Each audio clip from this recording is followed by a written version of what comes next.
Biology crash course की ये first video है और जो भी नोट्स मैं इस वीडियो में यूज करूंगा उन नोट्स की पीडीएफ मैं आपको डिस्क्रिप्शन बॉक्स में और मेरे टेलीग्राम चैनल में प्रोवाइड करा दूंगा। अब कई बच्चे क्या करेंगे, डायरेक्ट नोट्स को डाउनलोड करने भागेंगे, डायरेक्ट नोट्स ही पढ़ लेते हैं। पर मैं एक बात क्लियर कर दूं कि मैं गारंटी ले रहा हूं, मैं रिस्पॉन्सिबिलिटी ले रहा हूं कि एनसीईआरटी की एक एक लाइन मैं वीडियो में याद करा के भेजूंगा। आपको पढ़ने की जरूरत ही नहीं पड़ेगी, एक एक लाइन में आपकी डायरेक्ट याद करा के भेजूंगा। ये मेरी रिस्पॉन्सिबिलिटी है। आपको सिर्फ एक काम करना है, ज्यादा से ज्यादा बस मेरे को लाइक्स चाहिए मेरे को, क्योंकि व्यूज और लाइक्स का रेशो देखना है, ज्यादा से ज्यादा लाइक्स चाहिए। ठीक है, वीडियो स्टार्ट करते हैं। इस चैप्टर का पहला टॉपिक है कि हम किसी भी चीज को देख के कैसे बताएं कि वो लिविंग है या नॉन लिविंग है ना। तो यहां पे हमारे पास कॉन्सेप्ट आता है defining and non defining feature का। ठीक है, तो मैं सबसे पहले आपको कंफ्यूजन से बचने की ट्रिक बता देता हूं, इससे आपको कोई भी कंफ्यूजन नहीं होगी और फिर हम एक एक एनसीईआरटी की लाइन अपनी कवर करते रहेंगे। तो ट्रिक क्या है? ट्रिक है नजर। नजर बोल लो या नगर बोल लो या एनजीआर बोल लो, कुछ भी बोल लो। कुल मिला के क्या है? एन से है नॉन डिफाइनिंग, जी से है ग्रोथ, आर से है रिप्रोडक्शन। मतलब ग्रोथ एंड रिप्रोडक्शन जो है वो है नॉन डिफाइनिंग फीचर और बाकी के जो भी अपनी एनसीईआरटी में दिए हुए हैं वो है डिफाइनिंग फीचर। ठीक है, अब एक एक करके इनके बारे में देखते हैं। हमने बेसिक कंफ्यूजन अपनी दूर कर ली। अब सबसे पहला फीचर है ग्रोथ। ठीक है, तो सबसे पहला पॉइंट तो इसमें यही आता है कि ग्रोथ कैसा फीचर है, डिफाइनिंग फीचर है या नॉन डिफाइनिंग फीचर है। तो ये हम ऑलरेडी कर चुके हैं कि ग्रोथ कैसा फीचर है, नॉन डिफाइनिंग फीचर है। ठीक है, अब ग्रोथ के बारे में जो भी एनसीईआरटी में दिया हुआ है मैंने पूरा यहां पे चिपका दिया। ठीक है, फर्स्ट पॉइंट क्या बोलता है कि ट्विन कैरेक्टरिस्टिक ऑफ ग्रोथ कौन सी है? Increase in mass and increase in number, जो कि एक कॉमन सेंस है। ठीक है, नेक्स्ट है कि प्लांट में जो ग्रोथ होती है, प्लांट में ग्रोथ पूरी जिंदगी होती है, थ्रू आउट लाइफ प्लांट में ग्रोथ पूरी जिंदगी होती है। बट एनिमल्स में क्या है? Growth up to certain age, मतलब एक एज लिमिट तक होती है, उसके बाद ग्रोथ नहीं होगी। ठीक है, अब नेक्स्ट पॉइंट क्या बोलता है, ये क्या बोलना चाहता है? देखो, हमने बोला कि ग्रोथ नॉन डिफाइनिंग फीचर है, मतलब ग्रोथ डिफाइनिंग फीचर नहीं है। तो उसका रीजन क्या है? रीजन पूछ रहे हैं हमसे। तो सिंपल सी बात है, मान लो ये सैंड यानी रेत का ढेर है और ये रेत का ढेर इतना सा है अभी,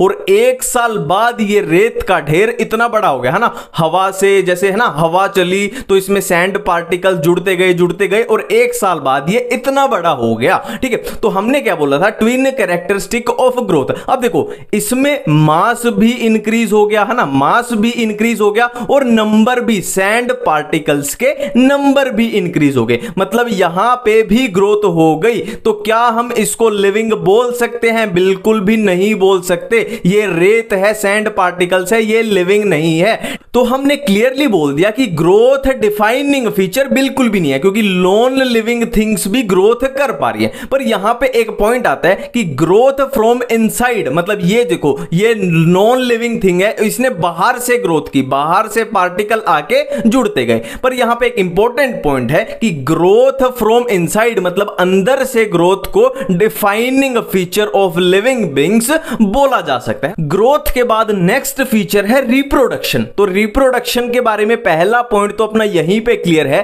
कि जो रिप्रोडक्शन है वो लिविंग ऑर्गेनिज्म का नॉन डिफाइनिंग फीचर है। क्लियर बात है। अब यहां पे एनसीईआरटी वाइज चलेंगे पूरा। ठीक है, बात की गई है मल्टी सेलुलर ऑर्गेनिज्म की एंड यूनिसेलुलर ऑर्गेनिज्म की। तो मल्टी सेलुलर ऑर्गेनिज्म में सिंपल सी बात है, रिप्रोडक्शन क्या होता है? प्रोजेनी का प्रोडक्शन होना है ना, नई प्रोजेनी का प्रोडक्शन होगा, उसी को बोल रहे हैं रिप्रोडक्शन। ठीक है, सिंपल सी बात है। और यूनिसेलुलर ऑर्गेनिज्म जैसे कि बैक्टीरिया है, उनमें क्या होती है रिप्रोडक्शन? सिंपली क्या है? सेल डिवाइड करती जा रही है, 1 से 2 सेल बनी, 2 से 4, 4 से 8, ऐसे सेल पूरी डिवाइड करती जा रही है, उसी उसी को हम बोल रहे हैं रिप्रोडक्शन। क्लियर बात है। अब देखो नेक्स्ट, ये सेक्सुअल रिप्रोडक्शन तो हमें पता ही है, वो गेमीट की फॉर्मेशन होती है, फर्टिलाइजेशन होती है, वो सब। और एसेक्सुअल रिप्रोडक्शन में ये कुछ एग्जांपल दिए हुए एनसीईआरटी में दिए हुए, इनको याद रखना, ठीक है। देखो फंजाई में एसेक्सुअल रिप्रोडक्शन स्पोर्स के थ्रू, यीस्ट एंड हाइड्रा में एसेक्सुअल रिप्रोडक्शन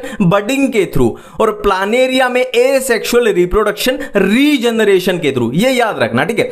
अब नेक्स्ट पॉइंट है कि हमने बोला कि रिप्रोडक्शन जो है वो लिविंग ऑर्गेनिज्म का नॉन डिफाइनिंग फीचर है। अब वो हमसे रीजन पूछ रहे हैं कि तुमने किस बेस पे बोल दिया कि ये नॉन डिफाइनिंग फीचर है, मतलब डिफाइनिंग क्यों नहीं है, ठीक है। तो मैं आपको ये एनसीईआरटी के एग्जांपल रख देता हूं आपके सामने कि म्यूल है, वर्कर बी है, या इनफर्टाइल ह्यूमंस हैं। ये तीनों क्या हैं? ये रिप्रोडक्शन नहीं कर सकते। ये तीनों क्या होते हैं? स्टेराइल होते हैं, रिप्रोडक्शन नहीं कर सकते। तो ये रिप्रोडक्शन नहीं कर सकते, तो क्या हम इनको मरे हुए बोल दें, डेड बोल दें? नहीं, ये लिविंग है ना। इनफर्टाइल ह्यूमन भी जिंदा हैं, वर्कर भी जिंदा होती हैं, म्यूल भी जिंदा होते हैं। तो इसीलिए हम रिप्रोडक्शन को defining feature of living beings नहीं बोल सकते, ठीक है। अब यहां पे हमने ग्रोथ को पढ़ लिया, हमने रिप्रोडक्शन को पढ़ लिया। तो ये एनसीईआरटी में ये लाइंस लिखी हुई हैं, इनमें बिल्कुल ही क्लियर रहना है हमको। देखो जो ग्रोथ एंड रिप्रोडक्शन है, हमने ग्रोथ पढ़ा, रिप्रोडक्शन बना, तो लाइन बोल रहा हूं मैं कि जो ग्रोथ एंड रिप्रोडक्शन है वो म्यूचुअली एक्सक्लूसिव है। किसमें? मल्टी सेलुलर ऑर्गेनिज्म में। और ये दोनों सिनोनिम है। देखो जो एनसीईआरटी में लिखा हुआ है ना, मैंने वर्ड भी ऐसे के ऐसे लिखे हैं, म्यूचुअली एक्सक्लूसिव और सिनोनिम। सिनोनिम किसमें है? यूनिसेलुलर में। मतलब वो कहना क्या चाहता है कि मल्टी सेलुलर ऑर्गेनिज्म में ग्रोथ एंड रिप्रोडक्शन दो अलग अलग बात हैं, और यूनिसेलुलर ऑर्गेनिज्म में ग्रोथ एंड रिप्रोडक्शन लगभग एक ही बात है, ठीक है। और इसका एग्जांपल क्या है? देखो मल्टी सेलुलर ऑर्गेनिज्म मान लो, कोई ह्यूमन ही मान लो, कोई छोटा सा बच्चा है, छोटा सा बच्चा है, आज वो 2 फुट का है, और वो मान लो 20 साल बाद 6 फुट का हो जाएगा। तो उसने ग्रोथ तो कर ली, पर जरूरी नहीं है उसने रिप्रोडक्शन भी की हो ना, पर ग्रोथ उसने कर ली। तो बिल्कुल अलग चीजें हैं रिप्रोडक्शन और ग्रोथ, ठीक है। और यूनिसेलुलर ऑर्गेनिज्म जैसे कि बैक्टीरिया है, डिवाइड करता जा रहा है, डिवाइड करता जा रहा है, तो वही उसकी ग्रोथ है ना, नंबर बढ़ता जा रहा है, डिवाइड करता जा रहा है, और वही उसकी रिप्रोडक्शन है। लगभग सेम ही बात है, ठीक है। अब नेक्स्ट हम आते हैं मेटाबॉलिज्म पे। तो पहली बात, मेटाबॉलिज्म डिफाइनिंग फीचर है या नॉन डिफाइनिंग फीचर है? तो नॉन डिफाइनिंग वाले दो ही हैं, ग्रोथ एंड रिप्रोडक्शन। तो मेटाबॉलिज्म क्या हो जाएगा? डिफाइनिंग फीचर, ठीक है। अब यहां पे एक इंपॉर्टेंट लाइन एनसीईआरटी में लिखी हुई है कि जो मेटाबॉलिक रिएक्शंस होती हैं, ठीक है, मेरी लाइन ध्यान से सुनना, मेटाबॉलिक रिएक्शंस जो होती हैं वो नॉन लिविंग थिंग में नहीं हो सकती। मैं फिर से रिपीट कर रहा हूं, metabolic reactions non living thing में नहीं हो सकती, ठीक है। अब आप मेरे से पूछोगे कि नॉन लिविंग में नहीं हो सकती तो होती कहां पे? तो 2 जगह पे होती हैं, outside body cells, inside body cells, ठीक है। अब आप बोलोगे कि तूने बोला कि मेटाबॉलिक रिएक्शन जो है वो नॉन लिविंग में नहीं हो सकती, तो तूने ये कैसे लिख दिया आउटसाइड बॉडी सेल्स हो रही हैं, है ना? तो ये नेचुरली नहीं हो रही, हम इनको परफॉर्म करा रहे हैं, हम इनको इन विट्रो कंडीशन यानी लैब में यानी टेस्ट ट्यूब में जबरदस्ती परफॉर्म करा रहे हैं, ठीक है। और तो टेस्ट ट्यूब में हम मेटाबॉलिक रिएक्शन को जब परफॉर्म कराते हैं तो वो रिएक्शन जो होंगी वो तो लिविंग है, पर यहां पे टेस्ट ट्यूब में हो रही है, तो टेस्ट ट्यूब लिविंग नहीं है, वो रिएक्शंस, सिर्फ और सिर्फ वो रिएक्शंस लिविंग है, ठीक है। और इधर दूसरी बात करें inside body cell, inside body cell तो जैसे मैं हूं, तुम हो, हमारे अंदर मेटाबॉलिज्म हो रही है, मेटाबॉलिक रिएक्शंस हो रही हैं, तभी तो हम जिंदा हैं, ठीक है। तो हमारे अंदर जो मेटाबॉलिक रिएक्शंस हो रही हैं यानी इनसाइड बॉडी सेल, वो रिएक्शन भी जिंदा हैं और हम यानी ऑर्गेनिज्म भी जिंदा है, ठीक है। अब लास्ट फीचर है कॉन्शियसनेस। अब इसमें याद रखने लायक बात क्या है कि कॉन्शियसनेस जो है डिफाइनिंग है या नॉन डिफाइनिंग में। तो अपनी इस ट्रिक से कवर हो गया कि ग्रोथ एंड रिप्रोडक्शन है नॉन डिफाइनिंग, तो कॉन्शियसनेस क्या हो गया? Automatically defining feature. तो पहली लाइन तो यही है, defining feature of living organism, defining feature है, क्लियर बात है। अब एक वर्ड आता है सेल्फ कॉन्शियसनेस, ठीक है। देखो कॉन्शियसनेस जो है वो तो सारे लिविंग ऑर्गेनिज्म में प्रेजेंट होगी, बट जो सेल्फ कॉन्शियसनेस है, मतलब जो सेल्फ अवेयरनेस है, वो सिर्फ ओनली एंड ओनली ह्यूमंस में प्रेजेंट होगी। ये एनसीईआरटी में लिखा हुआ है, ओनली ह्यूमंस में होगी।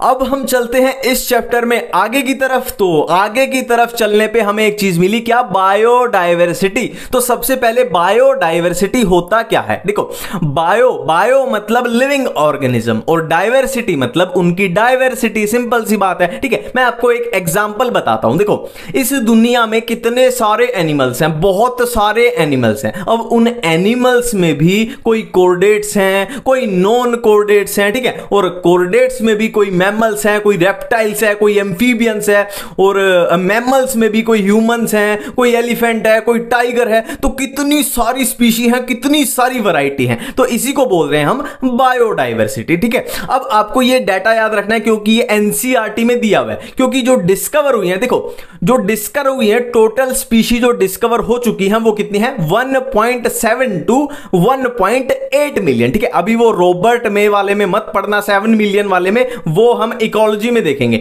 यहां पे यही डाटा दिया हुआ है लिविंग वर्ल्ड चैप्टर में। 1.7 to 1.8 मिलियन स्पीशी डिस्कवर हो चुकी हैं, ठीक है। अब मजे की बात है कि इतनी मिलियन, इतनी सारी स्पीशी हैं, तो मैं आपको बोल दूं कि भाई एक कॉकरोच पकड़ के लाओ, है ना, वो एक कॉकरोच पकड़ के लाओ। अब इतनी मिलियन स्पीशी में आपको कैसे पता लगेगा कि कॉकरोच क्या है? कॉकरोच एनिमल है या कॉकरोच प्लांट है, कॉकरोच कोर्डेट है, नॉन कोर्डेट है, मैमल है, एम्फीबियन है, वो उड़ता है, दौड़ता है, भागता है, आपको कैसा पता लगेगा? तो इसी चीज को आसान करने के लिए हमें क्या करना पड़ेगा? एक डिवीजन करनी पड़ेगी, है ना, कि प्लांट ये होते हैं, एनिमल ये होते हैं, एनिमल में भी कोर्डेट ये हैं, नॉन कोर्डेट ये हैं, है ना, और कोर्डेट में भी मैमल ये हैं, एम्फीबिया ये हैं। तो एक डिवीजन की बहुत सख्त जरूरत है, ठीक है। तो अब हम जा रहे हैं उस डिवीजन की तरफ, ठीक है। तो इसमें सबसे पहला स्टेप क्या है कि कोई भी ऑर्गेनिज्म है, कोई भी लिविंग ऑर्गेनिज्म है, सबसे पहले हम उसकी करेक्ट डिस्क्रिप्शन करेंगे। मैं एनसीईआरटी का वर्ड बोल रहा हूं, ये करेक्ट डिस्क्रिप्शन करेंगे, जिसको हम बोलते हैं आइडेंटिफिकेशन। सबसे पहले आइडेंटिफाई करेंगे, ठीक है। और फिर क्या करेंगे? आइडेंटिफाई करके उसका नोमेनक्लेचर मतलब उसका नामकरण, हम उसको नाम देंगे। देखो जो एनसीईआरटी में दिया हुआ है ना, मैं वो बताऊंगा। फालतू मास्टर, फालतू ओवर स्मार्ट बने तो क्वेश्चन गलत हो जाएंगे, ठीक है। करेक्ट डिस्क्रिप्शन यानी आइडेंटिफिकेशन करेंगे, फिर करेंगे उसका नामकरण यानी नोमेनक्लेचर। अब नोमेनक्लेचर में हमारी एनसीईआरटी में अच्छी खासी चीजें दी हुई हैं, बहुत सारी, क्या उनको करते हैं। सबसे पहले आईसीबीएन, आईसीजेडएन। आईसीबीएन क्या है? International code for botanical nomenclature. और आईसीजेडएन क्या है? International code for zoological nomenclature. इतनी बातें ये क्लियर कट अपना क्लियर है। अब नोमेनक्लेचर में एक बहुत अच्छा कॉन्सेप्ट आता है, बायोनोमियल नोमेनक्लेचर, ठीक है। अब आप में से कई बोल रहे होंगे कि ये बायोनोमियल नहीं है, ये बायनोमियल है। तो मैंने जानबूझ के लिखा है क्योंकि मैं आपको एक कोचिंग का एक्सपीरियंस बताता हूं मेरा, कि पहला ही ऑप्शन था बायोनोमियल और तीसरा चौथा ऑप्शन था बायनोमियल। तो मैं तीसरे चौथे ऑप्शन तक पहुंचा ही नहीं, मैंने पहला ऑप्शन देखा कि यार मजे आ गए, ऑप्शन मिल गया, आंसर मिल गया, बायोनोमियल। वैसे नीट में इस टाइप का क्वेश्चन नहीं आएगा, पर फिर भी कंफ्यूजन ना हो तो मैंने बता दिया, है ना, और बाकी आपको क्लियर हो जाएगा। तो ये बायोनोमियल नहीं है, ये जानबूझ के लिखा गया है, ये है बायनोमियल। बाय का मतलब क्या होता है? टू, दो। अब ये दो का मतलब यहां पे क्या है? देखो ये है मैंगीफेरा इंडिका, ये कंप्लीट नेम है, ये मैंगो का कंप्लीट नेम है। अब इस कंप्लीट नेम में दो चीजें छुपी हुई हैं, दो, बाय मतलब दो, मतलब इसमें दो चीजें छुपी हुई हैं। देखो जो वर्ड स्टार्टिंग में लिखा जाएगा वो क्या रिप्रेजेंट करेगा? जीनस को रिप्रेजेंट करेगा, ठीक है, वो जीनस को रिप्रेजेंट करेगा, है ना। और उसका जो फर्स्ट लेटर होगा वो कैपिटल होगा, और जो बाद में लिखा जाएगा वो स्पीशी को रिप्रेजेंट करेगा और उसका फर्स्ट लेटर स्मॉल होगा, ठीक है। और ये सिस्टम बायनोमियल नोमेनक्लेचर किसने दिया था? कैरोलस लिनियस ने दिया था, कैरोलस लिनियस ने दिया था, बहुत इंपॉर्टेंट है, ठीक है। अब बायनोमियल नोमेनक्लेचर के बाद है other universal rules of nomenclature, ठीक है। अब कई बच्चे सोच रहे होंगे कि ये तो यार एनसीईआरटी जैसा ही लग रहा है, तो बजट पूरा है अपना, एनसीईआरटी की कटिंग ही काट दी मैंने पूरी, है ना, कि प्रॉपर वो रहे पूरा कि एक्चुअल में क्या लिखे हुए थे। तो देखो मैं पर्सनल एक्सपीरियंस से बताता हूं, ये 4 पॉइंट में 3 तो हम ऑलरेडी कर चुके हैं, 3 तो हम इसी में कर चुके हैं। कैसे कर चुके हैं मैं आपको बता दूंगा, पर जो ये पहला पॉइंट है ना, ये चाहे समझ आए ना आए, ये आपको ऐसे का ऐसे याद होना चाहिए। इन 3 में कोई दिक्कत नहीं होगी, ये ऑटोमेटिक है। ये पहला पॉइंट क्वेश्चन गलत कराएगा, जो इसमें लैटिन इटैलिक्स ये वर्ड लिखे ना, ये पूरा A to Z ऐसे ही इसको याद करना है। ये मैं सही बता रहा हूं, ये कंफ्यूजन क्रिएट कर देता है, ठीक है। अब देखो सेकेंड पॉइंट क्या कहता है, the first word in a biological name represent the genus while the second component denotes the specific epithet. ये हम ऑलरेडी कर चुके हैं, तो ये फर्स्ट नेम होगा वो जीनस को, और ये सेकंड वाला क्या है, स्पीशी को रिप्रेजेंट करेगा, ठीक है। अब क्या है, both the word in a biological name when handwritten are separately underlined and printed in italics to indicate their Latin origin. मतलब सिंपल सी बात है, ये हमने दोनों नेम को अलग अलग लिखा है, अलग अलग लिख के क्या कर देंगे, इनको अंडरलाइन कर देंगे, अंडरलाइन कर देंगे, इतनी सी बात है। लास्ट पॉइंट क्या बोलता है, the first word denoting the genus starting with the capital letter while the specific epithet start with a small letter. Simple सी बात है, ऑलरेडी कर चुके हैं कि वो जीनस वाला है, जो जीनस वाला मतलब ये फर्स्ट वाला है, ये कैपिटल लेटर से स्टार्ट होगा, और ये सेकंड स्पीशी वाला है, ये स्मॉल लेटर से स्टार्ट होगा, ठीक है। और मैं फिर से रिपीट कर रहा हूं, इसने मेरे को बहुत कंफ्यूज किया, इसको ऐसे का ऐसे याद रख लेना। Biological names are generally in a Latin and written in italics, they are Latinised और derived from Latin irrespective of their origin. Clear बात है। अब आगे चलते हैं, एक बहुत इंपॉर्टेंट चीज दी हुई है कि ये अगर किसी साइंटिस्ट का नाम अगर हमें शो करना है उसके नेम में, तो क्या करेंगे, हम उसको लास्ट में शो करेंगे कि मैंगीफेरा इंडिका लिन, मतलब इसकी डिस्कवरी किसने की है, लिनियस ने, है ना, इसकी डिस्कवरी की है लिनियस ने। ये साइंटिस्ट को वो डिनोट कर रहा है, ठीक है। अब देखो हम आइडेंटिफिकेशन, नोमेनक्लेचर, ये सारी कंफ्यूजन से निकल चुके हैं, पर अब हमारे सामने नई कंफ्यूजन तैयार है,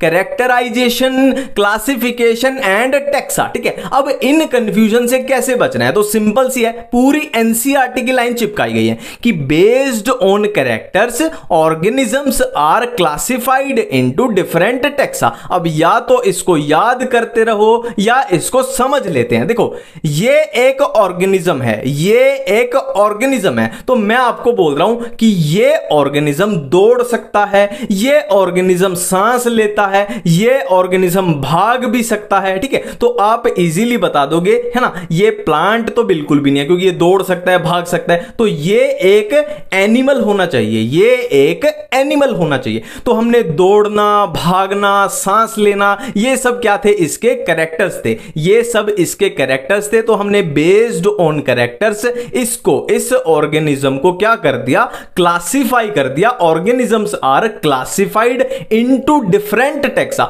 हमने इसको क्लासिफाई कर दिया किसमें, एनिमल में। तो यहां पे एनिमल क्या है, एक तरीके का टेक्सा है, ठीक है। अब मैं नेक्स्ट बात आगे बोलता हूं, कि इस ऑर्गेनिज्म के पास मेमोरी ग्लैंड प्रेजेंट है, ठीक है। इस ऑर्गेनिज्म के पास मेमोरी ग्लैंड प्रेजेंट है। तो हमारा एनिमल तो बिल्कुल क्लियर हो चुका था, तो हम मेमोरी ग्लैंड के बेस पे इजीली बोल सकते हैं कि ये एनिमल जो था, ये एक मैमल है क्योंकि इसके पास मेमोरी ग्लैंड है। तो हमने फिर से मेमोरी ग्लैंड यहां पे क्या हो जाएगा, कैरेक्टर्स के बेस पे फिर से इसको क्लासिफाई कर दिया किसमें, एक टेक्सा में, और यहां पे टेक्सा क्या है, मैमल, ठीक है। अब मैं इसके बारे में आगे बोलने जा रहा हूं कि ये भौंक सकता है, ये भाव भाव करता है, ये भाव भाव करता है। तो आप इजीली बता दोगे कि ये कौन सा मैमल है, ये डॉग है। तो हमने फिर से किया, भाव भाव क्या है, यहां पे भाव भाव है कैरेक्टर, तो हमने कैरेक्टर के बेस पे फिर से इसको क्लासिफाई कर दिया एक टेक्सा में। टेक्सा यहां पे क्या है, डॉग।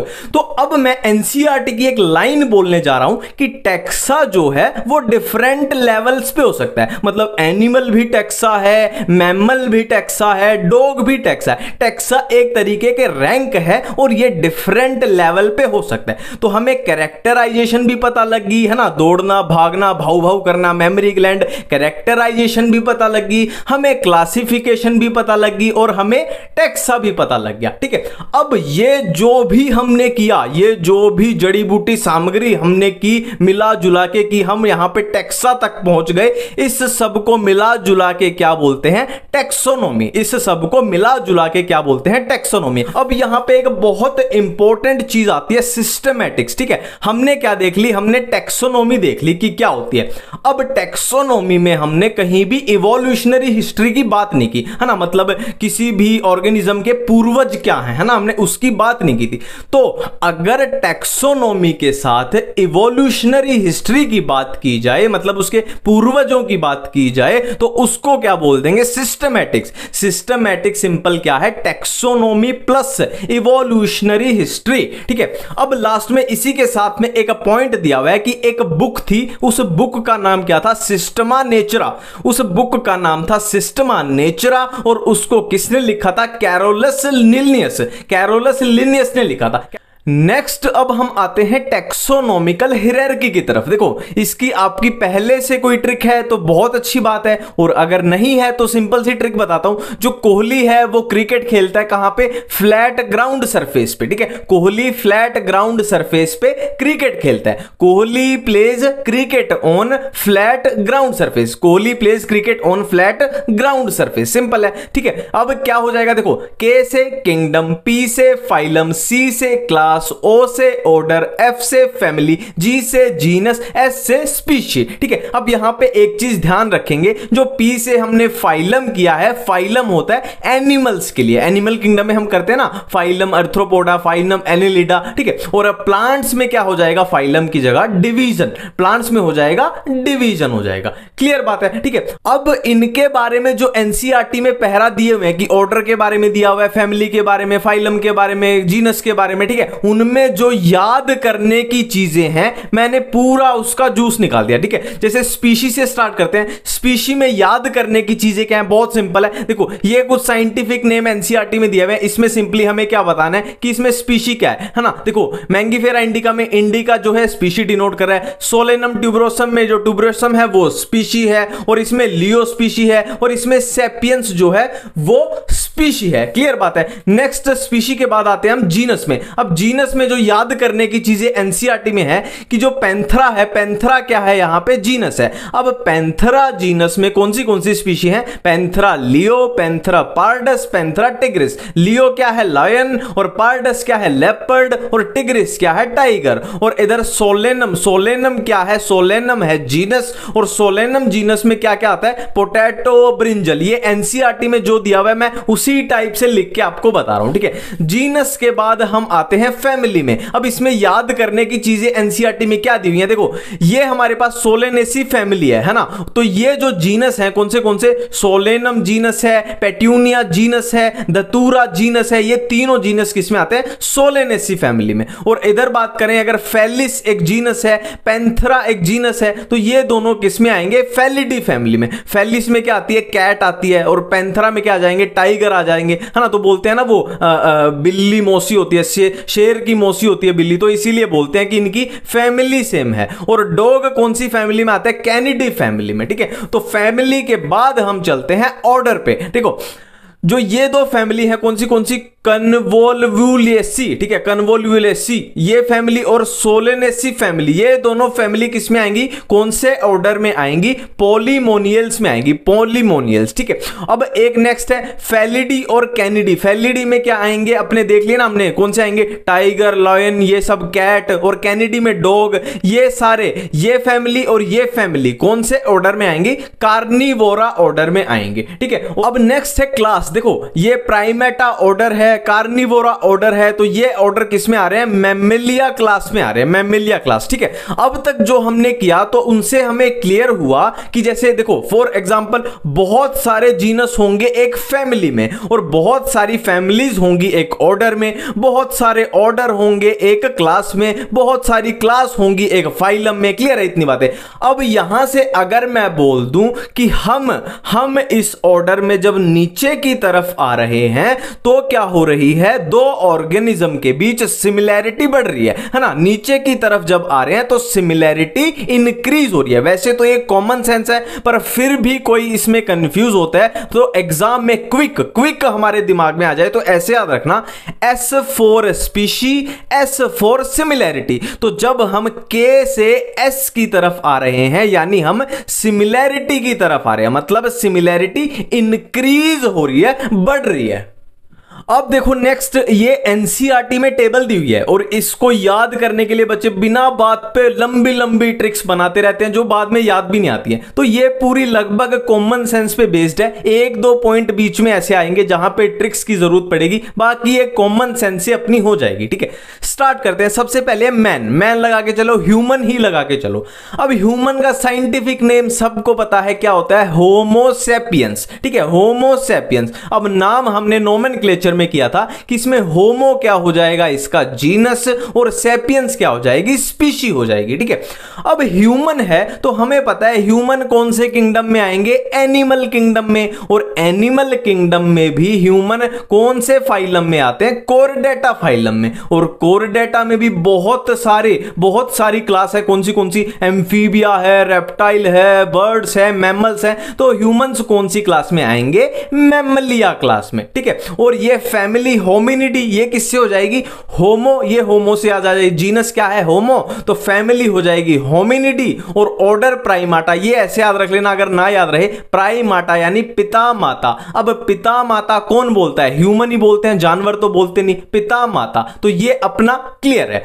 नेक्स्ट है हाउस फ्लाई। फिर से इसका साइंटिफिक नेम सिंपल सा है, मस्का डोमेस्टिका। अब मस्का डोमेस्टिका में हमने नोमेनक्लेचर में किया कि इसका जीनस क्या हो जाएगा, मस्का, आगे वाला जीनस, स्पीशी क्या हो जाएगी, डोमेस्टिका। अब हाउस फ्लाई हमें पता है कहां पे आएगी, कौन से किंगडम में आएगी, प्लांट में आएगी या एनिमल में आएगी। तो सिंपल सी बात है, हाउस फ्लाई है, मक्खी है, वो एनिमल किंगडम में आएगी। अब एनिमल किंगडम में भी कौन से फाइलम में आएगी, कीड़े मकोड़े मच्छर मक्खी कहां पे आते हैं, आर्थ्रोपोडा में। और आर्थ्रोपोडा में भी अगर बात करें तो मक्खी एक तरह का इंसेक्ट है। तो ये क्लास कौन सी हो जाएगी इसकी, इंसेक्टा, है ना, क्लास क्या आ जाएगी, इंसेक्टा। और यहां पे इसकी फैमिली इससे याद आ जाएगी, किससे, Musca, M for Musca, M for Muscidae. ये पूरा ये मैच हो रहा है ना, जैसे इधर मैच हुआ था ऐसे इधर भी ये मैच हो गया, है ना। और इसको कैसे याद रखें, देखो इसको ऐसे याद रखना, मक्खी है ना, मक्खी, हाउस फ्लाई, मक्खी के कितने पंख होते हैं, 2 पंख होते हैं। तो ये याद आएगा डिप्टेरा, डी फॉर 2,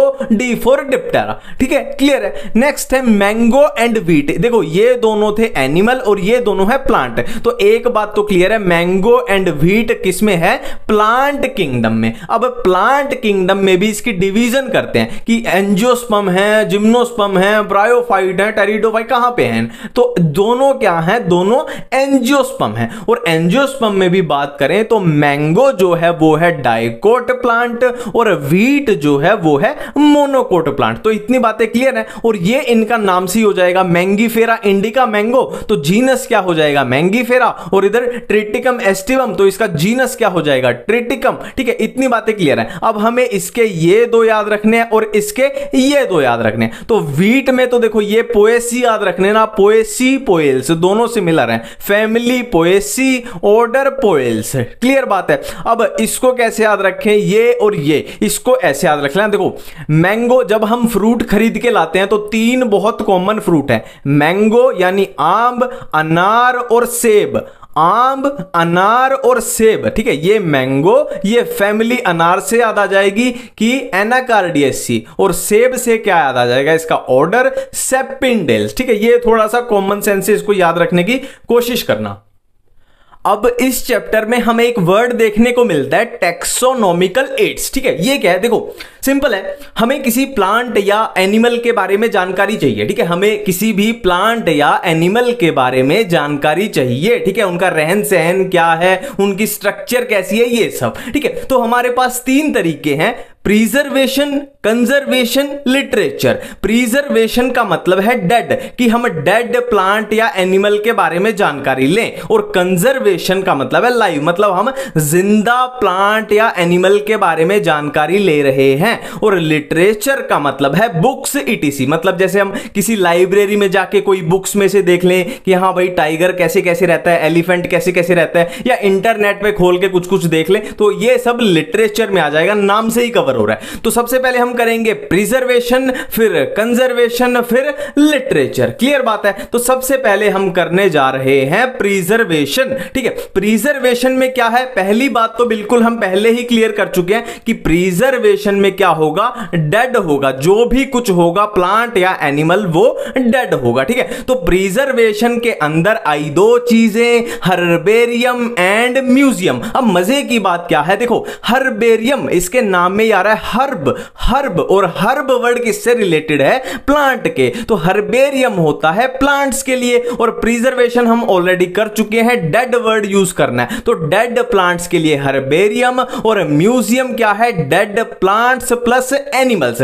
ये एनसीईआरटी में लिखा हुआ है, ध्यान रखेंगे। हर्बेरियम, हर्ब वर्ड आ रहा है तो हर्बेरियम में सिर्फ होंगे प्लांट्स, और म्यूजियम में होंगे प्लांट्स प्लस एनिमल। अब हर्बेरियम एंड म्यूजियम आ रहे हैं प्रिजर्वेशन के अंडर, तो ये तो कॉमन सेंस की बात है, dead plants plus animals. Clear बात है। अब हर्बेरियम में एनसीईआरटी में क्या क्या लिखा हुआ है, कि सिंपल सी बात है, हर्बेरियम को ऐसे याद रखो, ये है ना कोई भी कॉपी होती है ना, बुक होती है, हम स्कूल में नहीं करते थे कि वो पत्ता रख देते थे, वो कौन सा होता है, मोर पंखी रख देते थे और चिपका देते थे। तो कुछ ऐसा ही है, ड्राइड एंड प्रेस, मतलब सुखा के और बीच में ऐसे कॉपी के बीच में पूरा दबा देंगे, तो यही है। और क्या है इसमें, आधार कार्ड। आधार कार्ड क्यों लिखा है, कि जो भी मान लो जो भी पत्ती या प्लांट जो भी हमने दबाया कॉपी के बीच में, उसका आधार कार्ड भी लिख देंगे कि भाई उसका लोकल नेम क्या है, उसका बोटेनिकल नेम क्या है ना, उसका किस डेट को हमने वो चिपकाया, तो ये सब है ना, किस डेट को हमने वो कॉपी के बीच में दबाया। अब यहां पे एक इंपॉर्टेंट लाइन है जो हर्बेरियम में बिल्कुल लास्ट लाइन एनसीईआरटी में लिखी हुई है,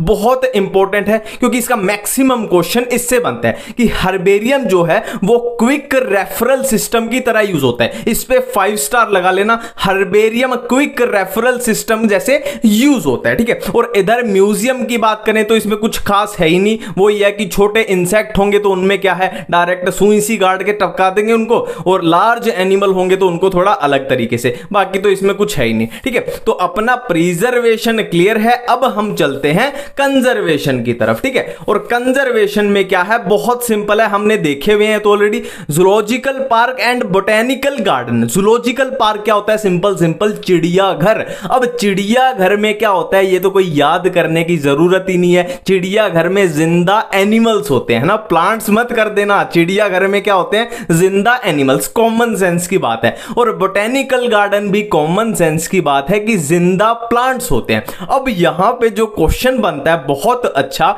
वो ये है कि 3 बोटेनिकल गार्डन एनसीईआरटी में दिए हुए हैं, Q botanical garden, Indian botanical garden and national botanical garden, ठीक है। अब इनको कैसे याद करें, देखो बहुत सिंपल है, कुछ भी कंफ्यूजन नहीं है। क्यू तो ऐसे याद रख लेना, क्यू थोड़ा इंग्लिश सा वर्ड लग रहा है, देखो ये दोनों है क्या, इंडियन है भारतीय, ये थोड़ा इंग्लिश सा वर्ड लग रहा है तो ये हो गया इंग्लैंड में। और इंडियन और नेशनल की कंफ्यूजन से कैसे बचना है, देखो नेशनल जो वर्ड है उसमें लेटर आ रहा है एल, नेशनल में आ रहा है एल, एल फॉर नेशनल, और ये फॉर एल से एल मैच करा देना लखनऊ, और ये हो जाएगा हावड़ा में। क्लियर बात है। तो अपना कंजर्वेशन भी बिल्कुल क्लियर है। अब चलते हैं हम लिटरेचर की तरफ, ठीक है। अब लिटरेचर में क्या क्या आता है, ये पूरा अपनी एनसीईआरटी में दिया हुआ है, ठीक है। लिटरेचर में क्या क्या आ जाएगा, फ्लोरा, मैनुअल, मोनोग्राफ, कैटलॉग्स। अब इनकी ऐसी ट्रिक बताऊंगा कि ये आपको आज के बाद नहीं भूलने वाले, ठीक है। देखो फ्लोरा तो नाम से ही पता लग रहा है, फ्लोरा, फ्लोरा क्या होता है, फ्लावर्स, नाम से ही हो रहा है बिल्कुल, फ्लोरा मतलब फ्लावर। तो कुल मिला के ये पता लग गया कि ये प्लांट के रिलेटेड है। प्लांट इन दैट एरिया मतलब एक पर्टिकुलर एरिया है, उस एरिया में कौन से प्लांट होते हैं, कितनी उनकी डेंसिटी, मतलब कुल मिला के ये है उस एरिया में कितने प्लांट की जानकारी देगा फ्लोरा, ठीक है। अब मैनुअल, मैनुअल क्या है, देखो MAN से ये शुरू हो रहा है और आपको क्या करना है, NAM कर देना है। ये मैनुअल जो वर्ड है शुरू हो रहा है MAN से और हमें क्या करना है NAM। तो ये याद दिला देगा इस फ्लो में कि नेम, ये क्या बताएगा, name of the species. Clear बात है, एनसीईआरटी की लाइन बता रहा हूं, ठीक है। नेक्स्ट है मोनोग्राफ, ये भी नाम से ही हो जाएगा, एनसीईआरटी की लाइन बताऊंगा। मोनो, मोनो मतलब वन, मोनो का मतलब वन, तो मोनोग्राफ जो है वो क्या करेगा, information of only one taxon, एक वन टैक्सोन की इंफॉर्मेशन देगा, ठीक है। अब एक होता है कैटालॉग्स, कैटालॉग सिंपल सा होता है कैटालॉग, आप ये वर्ड गूगल पे लिखोगे ना कैटालॉग तो आपके सामने उसकी हिंदी आ जाएगी, या इंग्लिश भी बोल लो कि लिस्ट, सूची बनाना, लिस्ट बनाना, कुल मिला के आपको लिस्ट मिल मिल जाएगी, है ना, प्लांट्स की, एनिमल्स की, जो भी ऑर्गेनिज्म है। तो ये होता है कैटालॉग। कैटालॉग में याद रखेंगे सिंपल लिस्ट। अब एक लास्ट टेक्सोनोमिकल एड है जिसको हम अलग से कर लेते हैं, क्या है, की। ठीक है, की। अब इसको देखो, बिल्कुल सिंपल है। इसमें वैसे जो आपको लाइन याद रखनी है वो ये है, keys are generally analytic in nature. ये लाइन आपको याद रखनी है, एनसीईआरटी में लिखी हुई है, keys are generally analytic in nature. बस आपका काम खत्म है। अब हम इसको सिंपल तरीके से समझ लेते हैं कि की असल में होता क्या है, हमारी एनसीईआरटी में लिखा क्या हुआ है। देखो, मैं आपको बहुत सारे ऑर्गेनिज्म दे दूं, मान लो मैंने 1000 या 2000 या 5000 टोटल ऑर्गेनिज्म दे दिया, और मैंने बोला कि इन सारे ऑर्गेनिज्म में से आप चूज करके बताओ कि किसमें मेमोरी ग्लैंड प्रेजेंट है, किसमें मेमोरी ग्लैंड प्रेजेंट है। तो सबसे पहले आप क्या करोगे, उनमें से आप देख लोगे कि सारे ऑर्गेनिज्म है, टोटल ऑर्गेनिज्म है। पहले आप देख लोगे कि कौन से एनिमल्स हैं, कौन से प्लांट हैं। तो आप बोलोगे कि मेमोरी ग्लैंड जो प्लांट में तो प्रेजेंट हो नहीं सकते, तो आपने क्या किया, प्लांट को यहां पे रिजेक्ट कर दिया और इसको क्या कर लिया, एनिमल को सेलेक्ट कर लिया। क्लियर बात है। अब ये एनिमल हमारे पास ये सेलेक्ट हुआ है, ये एक तरह की अपने को क्या मिल गई, एक लीड मिल गई। ये अपने को एक लीड मिल गई। अब एनिमल्स के अंदर जब घुसे, जितने भी एनिमल्स हमने सेलेक्ट किए उनमें भी हमें क्या मिले, आधे कोऑर्डिनेट्स भरे पड़े थे, आधे नॉन कोऑर्डिनेट्स भरे पड़े थे। तो हमें क्या चूज करना है, मेमोरी ग्लैंड वाला एनिमल। तो सिंपल सी बात है, यहां हम फिर से एक लीड ले लेते हैं कि मेमोरी ग्लैंड जो है वो नॉन कोऑर्डिनेट्स में नहीं प्रेजेंट हो सकते, है ना, नॉन कोऑर्डिनेट में नहीं होते, कोऑर्डिनेट्स में हो सकते हैं। तो यहां भी हमें एक लीड मिल गई। ठीक है, अब नेक्स्ट देखो, कोऑर्डिनेट्स में भी बहुत सारे हैं, एम्फीबिया हैं, रेप्टाइल हैं, है ना, मैमल्स हैं। अब देखो, कोऑर्डिनेट्स में भी मान लो हमें मिल गए, हमें मैमल्स मिल गए बहुत सारे, और बहुत सारे हमें रेप्टाइल्स मिल गए। अब हमें क्या चाहिए, मेमोरी ग्लैंड वाला एनिमल चाहिए। तो फिर से हम बोलेंगे कि मेमोरी ग्लैंड जो है वो रेप्टाइल में तो प्रेजेंट नहीं हो सकते। तो हम यहां पे फिर से एक लीड ले लेते हैं कि हमने मैमल्स को सेलेक्ट किया। अब देखो, मैमल्स में हमने सेलेक्ट कर लिया, हमने चेक कर लिया, और मैमल्स में हमें मिले मेमोरी ग्लैंड, है ना, एक तरीके से मैजिक हो गया, पीछे मेमोरी ग्लैंड हमें मिल गए। सिंपल सी बात है। तो इसी को बोलते हैं की।